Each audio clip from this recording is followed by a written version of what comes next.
Welcome to the AfricanEV podcast. I'm your number one host, Bella. Hi guys, listen to the AfricanEV Tech podcast. I have the best from Africa, from Ghana and from Nigeria. Today, we talk about electric vehicles. Electric vehicles are here, and I have the best people to talk about it. Today, I have on the podcast Gad and Olukokun. Hello, how are you doing? Hello. Yeah, we are doing very well. Nice to It's meet a pleasure you. to be here. Nice to meet you too. Hey, Mr. Olukokun. Same here too. I'm happy to be with you. Yeah, I'm happy. I'm happy to be here again. And let's do this. Let's do this. I like the spirit. So I'm going to leave you to say a little bit about yourselves. Let's say a brief introduction. We start with Gad. For the audience, tell them. Okay. My name is Gad Ashiagbor. That is Gad Ashiagbor. I'm a Ghanaian, obviously, and I'm the lead moderator for AfricanEV, which is a community promoting the adoption of sustainable energy and transport solutions for Africa. To wit, electric vehicles, renewable energy systems, and energy storage systems. And of course, I have here my colleague also. Olukokun can introduce himself. Yeah, so Olukokun, like you rightly introduced me, I'm a moderator on AfricanEV too. We are a group of young Africans from different African countries, pushing for the adoption of new energy and electric vehicles. That rightly said. I'm a Nigerian, and I love electric vehicles. Yeah. Good. So the youth is on board. It's nice. So today we are going to educate our audience on electric vehicles. Oh, and they are in Africa. They are in Africa, please. Just for your information. So I'll just start with Gad. Gad, when they say electric vehicle, what is it? Just for our audience to understand what it means to have an electric vehicle and what it is. Okay. Thank you very much for that question. I think it's a very important question. And with your indulgence, I would like to answer it in a comprehensive manner because I also get the feedback from people that they feel that electric vehicles are the same as electronic vehicles, and the two are not the same. Now, since the dawn of the industrial age, there are two engine types known to man. We have what we call the heat engine. Heat engines are engines that work on burning things. Okay, so examples of of a heat engine is maybe the jet engine, which is used in planes, rockets, which is used in, of course, rockets. We have the steam engine or external combustion engine, which were used in the super old trains. Then we have the internal combustion engine, what we see in our modern cars, trucks, etc. Now, most transportation that we see today are powered by a form of heat engine or another. Now, when it comes to cars, we generally use the internal combustion engine. And the internal combustion engine has two variants. We have the diesel engine and we have the petrol engine. But they are all fundamentally heat engines.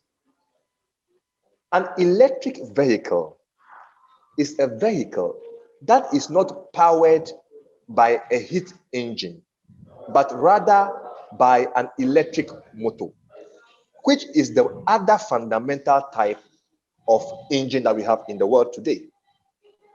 Okay? Now, all of us listening to this podcast or watching us on YouTube have had encounters in our daily lives with these two forms of engines. when you take a car, when you drive, when you turn on your fan is powered by an electric motor. Your car is powered by an internal combustion engine. So an electric vehicle is one that is powered by an electric motor. So when we say electric, you're talking about the form of power driving the motion of the car. Thank you very much. Interesting to know. So, talking about internal combustion engines, there's a question that would you still want to drive an electric Lamborghini? Or let me compare this. Do you want to drive a Lamborghini fast, or you want to drive a Tesla electric engine car? These are all forms of technology coming in, right? If I'm not wrong. So why is it better to drive, and why is it better to drive? Why is the electric vehicle better than an ICE? Maybe I'll let Olukokun answer that one. Okay, thank you for that. Like Gad rightly said, internal combustion engine or maybe fuel engines or gasoline engines are powered by gasoline, fuel, and all of that. While electric vehicles are powered by electricity coming from battery, either the battery or the generators, as in the days of the locomotive trains we have back there. So now,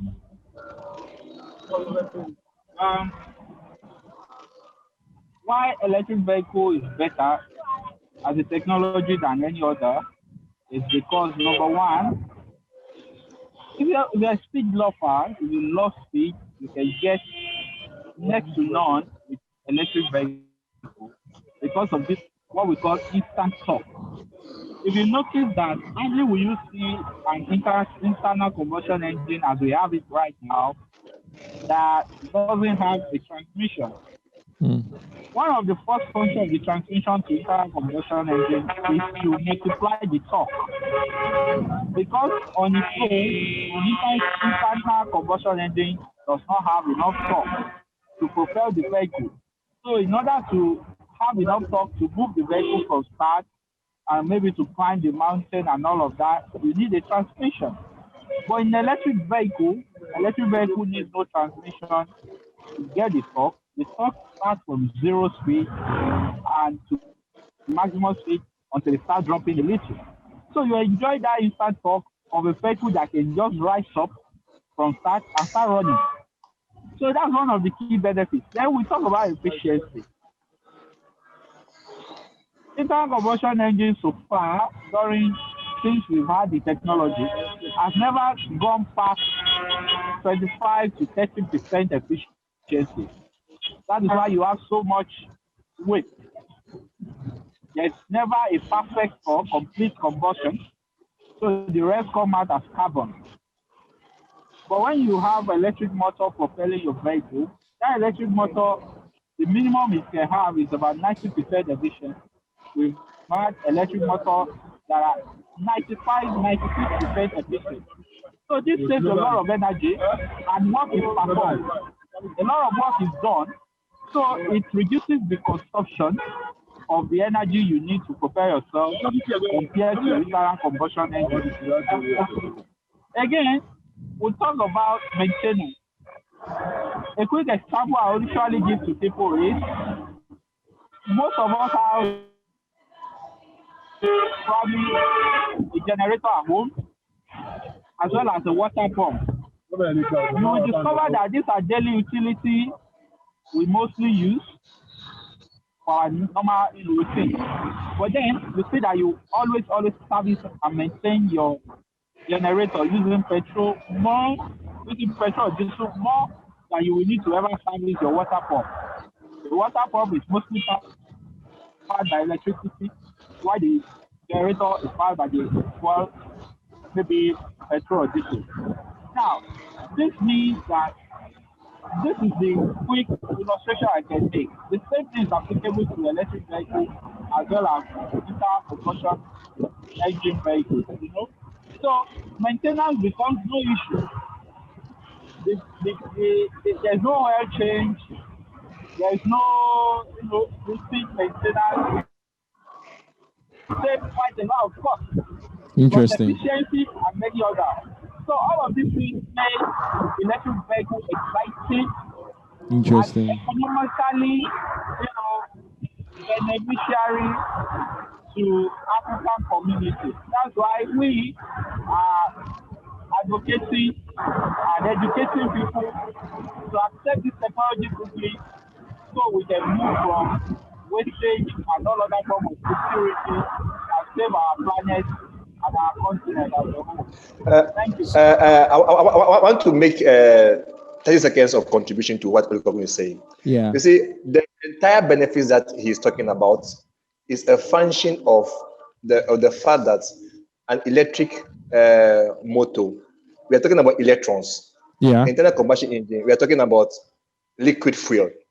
Okay. Your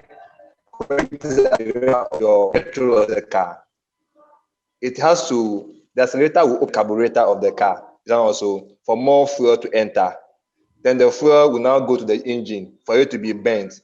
And then when the fuel is burnt, that motion is now transmitted to the transmission before it is taken to the wheels of the car. Is that also? So that is seconds. You're talking about seconds. But for the electric motor, when you press the accelerator, it's electric current. Current is milliseconds. I hope you understand. So, the response time is faster. So you see a Tesla. Yes. Quick question. So you are in effect saying that an electric Lamborghini is faster than a petrol Lamborghini? Way faster, because the for the same amount of energy you give both cars, the electric one will do more useful of it. All right. Yeah. So if the Lamborghini maybe going for 0 to 60 for 3 seconds, the electric version will, for the same energy, will maybe be going for 2 seconds. I hope you understand. Yeah. That is why the fastest cars now, all the supercars, either they are going electric or they are going hybrid. Because you see, the internal combustion engine has had 120 years to be developed and refined. Thank you. So now they are refining the electric. The cost benefit analysis. In terms of the cost benefit analysis, you put in so much to improve the performance, and you get so little out. But for the electric motor, there is way more room for improvement. Okay. All right. That is why a Lamborghini, that you can get a Lamborghini for maybe $600 or $1 million, and you can get a Tesla for $80,000. That is superior in every performance metric compared to the Lamborghini. Interesting. So here's what, there is no way we can talk about electric cars without talking about the improvement in technology in Africa for sustainable energy. Now, if this is Africa, this is Ghana, and this is Niger. Niger, we know NEPA. NEPA will put off your light. So you might not be able to charge your electric vehicle. Always. And then ECG here would also do the same to you. Now, thinking about all of those constraints, the question is, improvement in technology in Africa for sustainable energy, do you think it's sustainable in Africa? Do you think it will work? Thank you very much for that question. That's a very relevant and important question. In a word, yes. And how technology? And I will give 2 reasons. When you're giving the reason, let's see how technology plays a role in that. Oh, okay. So, first of all, I will give an example. In Zimbabwe that I interviewed recently. In Zimbabwe, they queue for petrol currently, and they have light-offs up to 18 hours in a day. Okay. This lady bought a Nissan Leaf about a month ago. And because she now has a Nissan Leaf, she doesn't have to queue for petrol and diesel. Number 2, she also got a solar system for her house because of the general light off. All right. So because of that, she doesn't have any problem. However, for somebody who is saying that, oh, I don't have money to do solar or whatever, an average electric vehicle today has about 50 kilowatt hour battery. The average house in Ghana, Nigeria, whatever, uses like 5 kilowatt hours a day. All right. Yeah. That means that if and the average person also drives maybe 50 or 70 kilometers in a day. Yeah. Maximum 70. All right. Now that means a number of things. It means that when you charge your car, your EV to full capacity, you are actually carrying in your car 5 days worth of electricity use for your house. Very, very important idea. Number two, it is equivalent to filling your petrol or diesel car fully. Most people, when you fill their cars, they have to drive their car for 4 to 5 days before they need to top up again. So the same concept applies, even with our epileptic power supply in certain sections of the continent. I don't think it's regular to have light off for more than 3 or 4 days continuously. All right.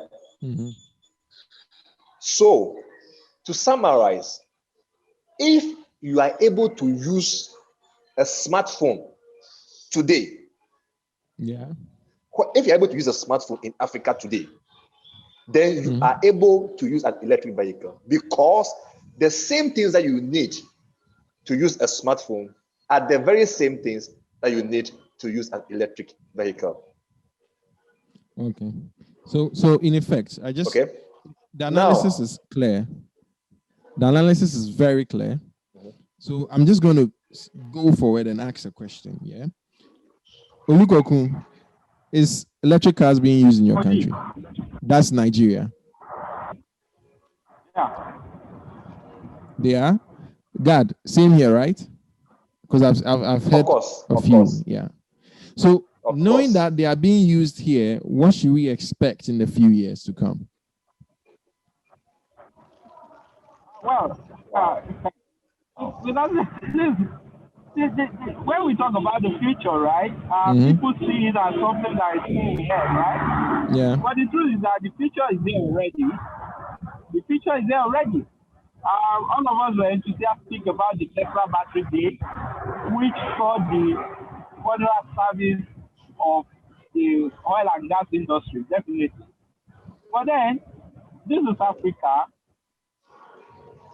Technology is well underdeveloped there, and we are looking at a few years' time for many of these things to start having impact and effect in our continent. But then, what you should expect going forward is more and more electric vehicles coming in, even at a very cheaper rate. So, I mean, the question it comes with an obvious answer. This is the way forward. We either tap into it right now or remain obsolete forever. It's quite important we note that electric vehicles are come and they are here to stay.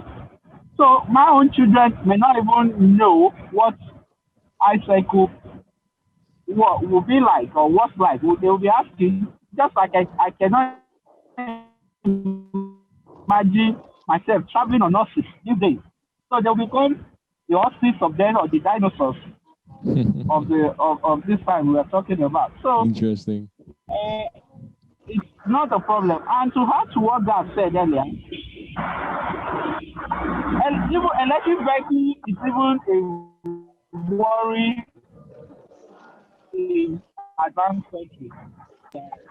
A home 5 kilowatt hour, and Teslas are packed with 100 kilowatt hour. If every home owns a Tesla with 100 kilowatt hour, it means that you are consuming the same energy 4 households will have used, right? Yeah. Now, Many of these local electric utilities are not prepared for this massive surge. So I can tell you there's going to be a massive infrastructure that must be put in place, even in advanced countries, the places we think they have electricity in abundance in order to support mass adoption of electric vehicles. So Interesting. I don't say our case has been peculiar. The only thing that can happen is that we will get it right. Our investment is going to be just once. Why they are going to keep investing in order to meet up with the demand of the energy consumption the electric vehicle is bringing towards them. So I just wanted to add that our case is not something that is out of this world. It's solvable through solar panels, through other renewable energy sources. So the cost might be impacted a little, but then that's the way.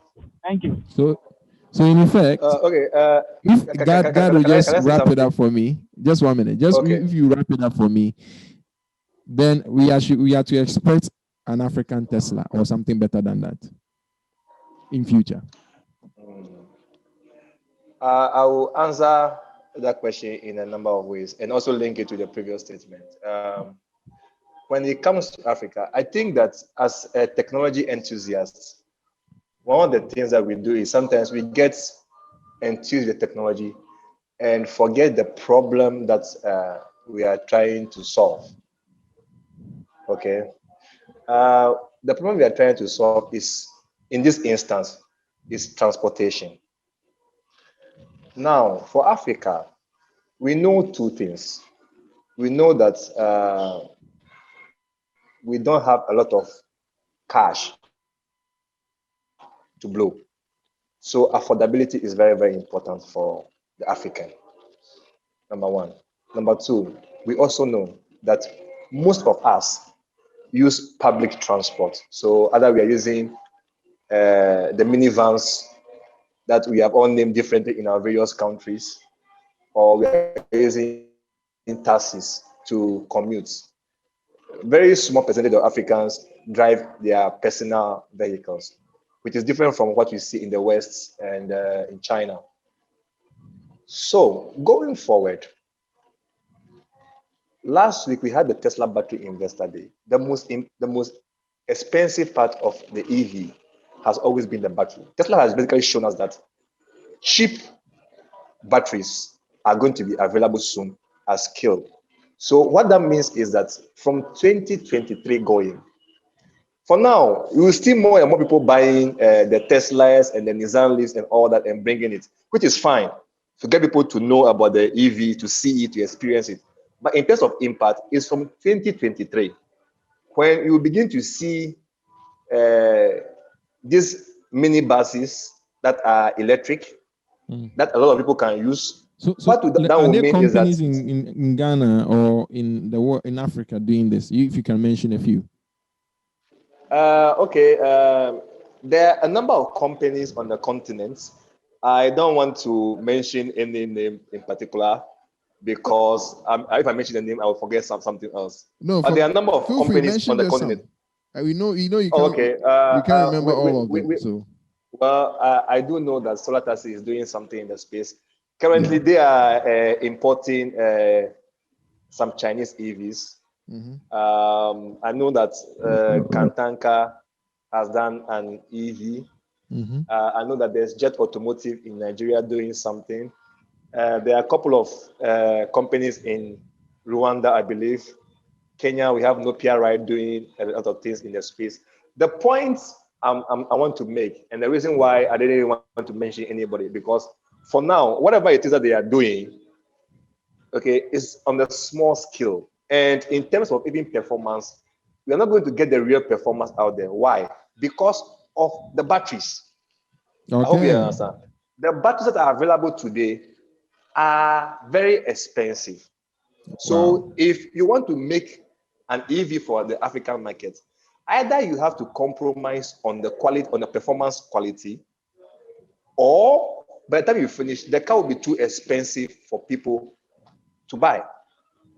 I hope you understand. I understand you. That is why I made the statement earlier that in terms of impact for Africa, we are looking at 2023 forward.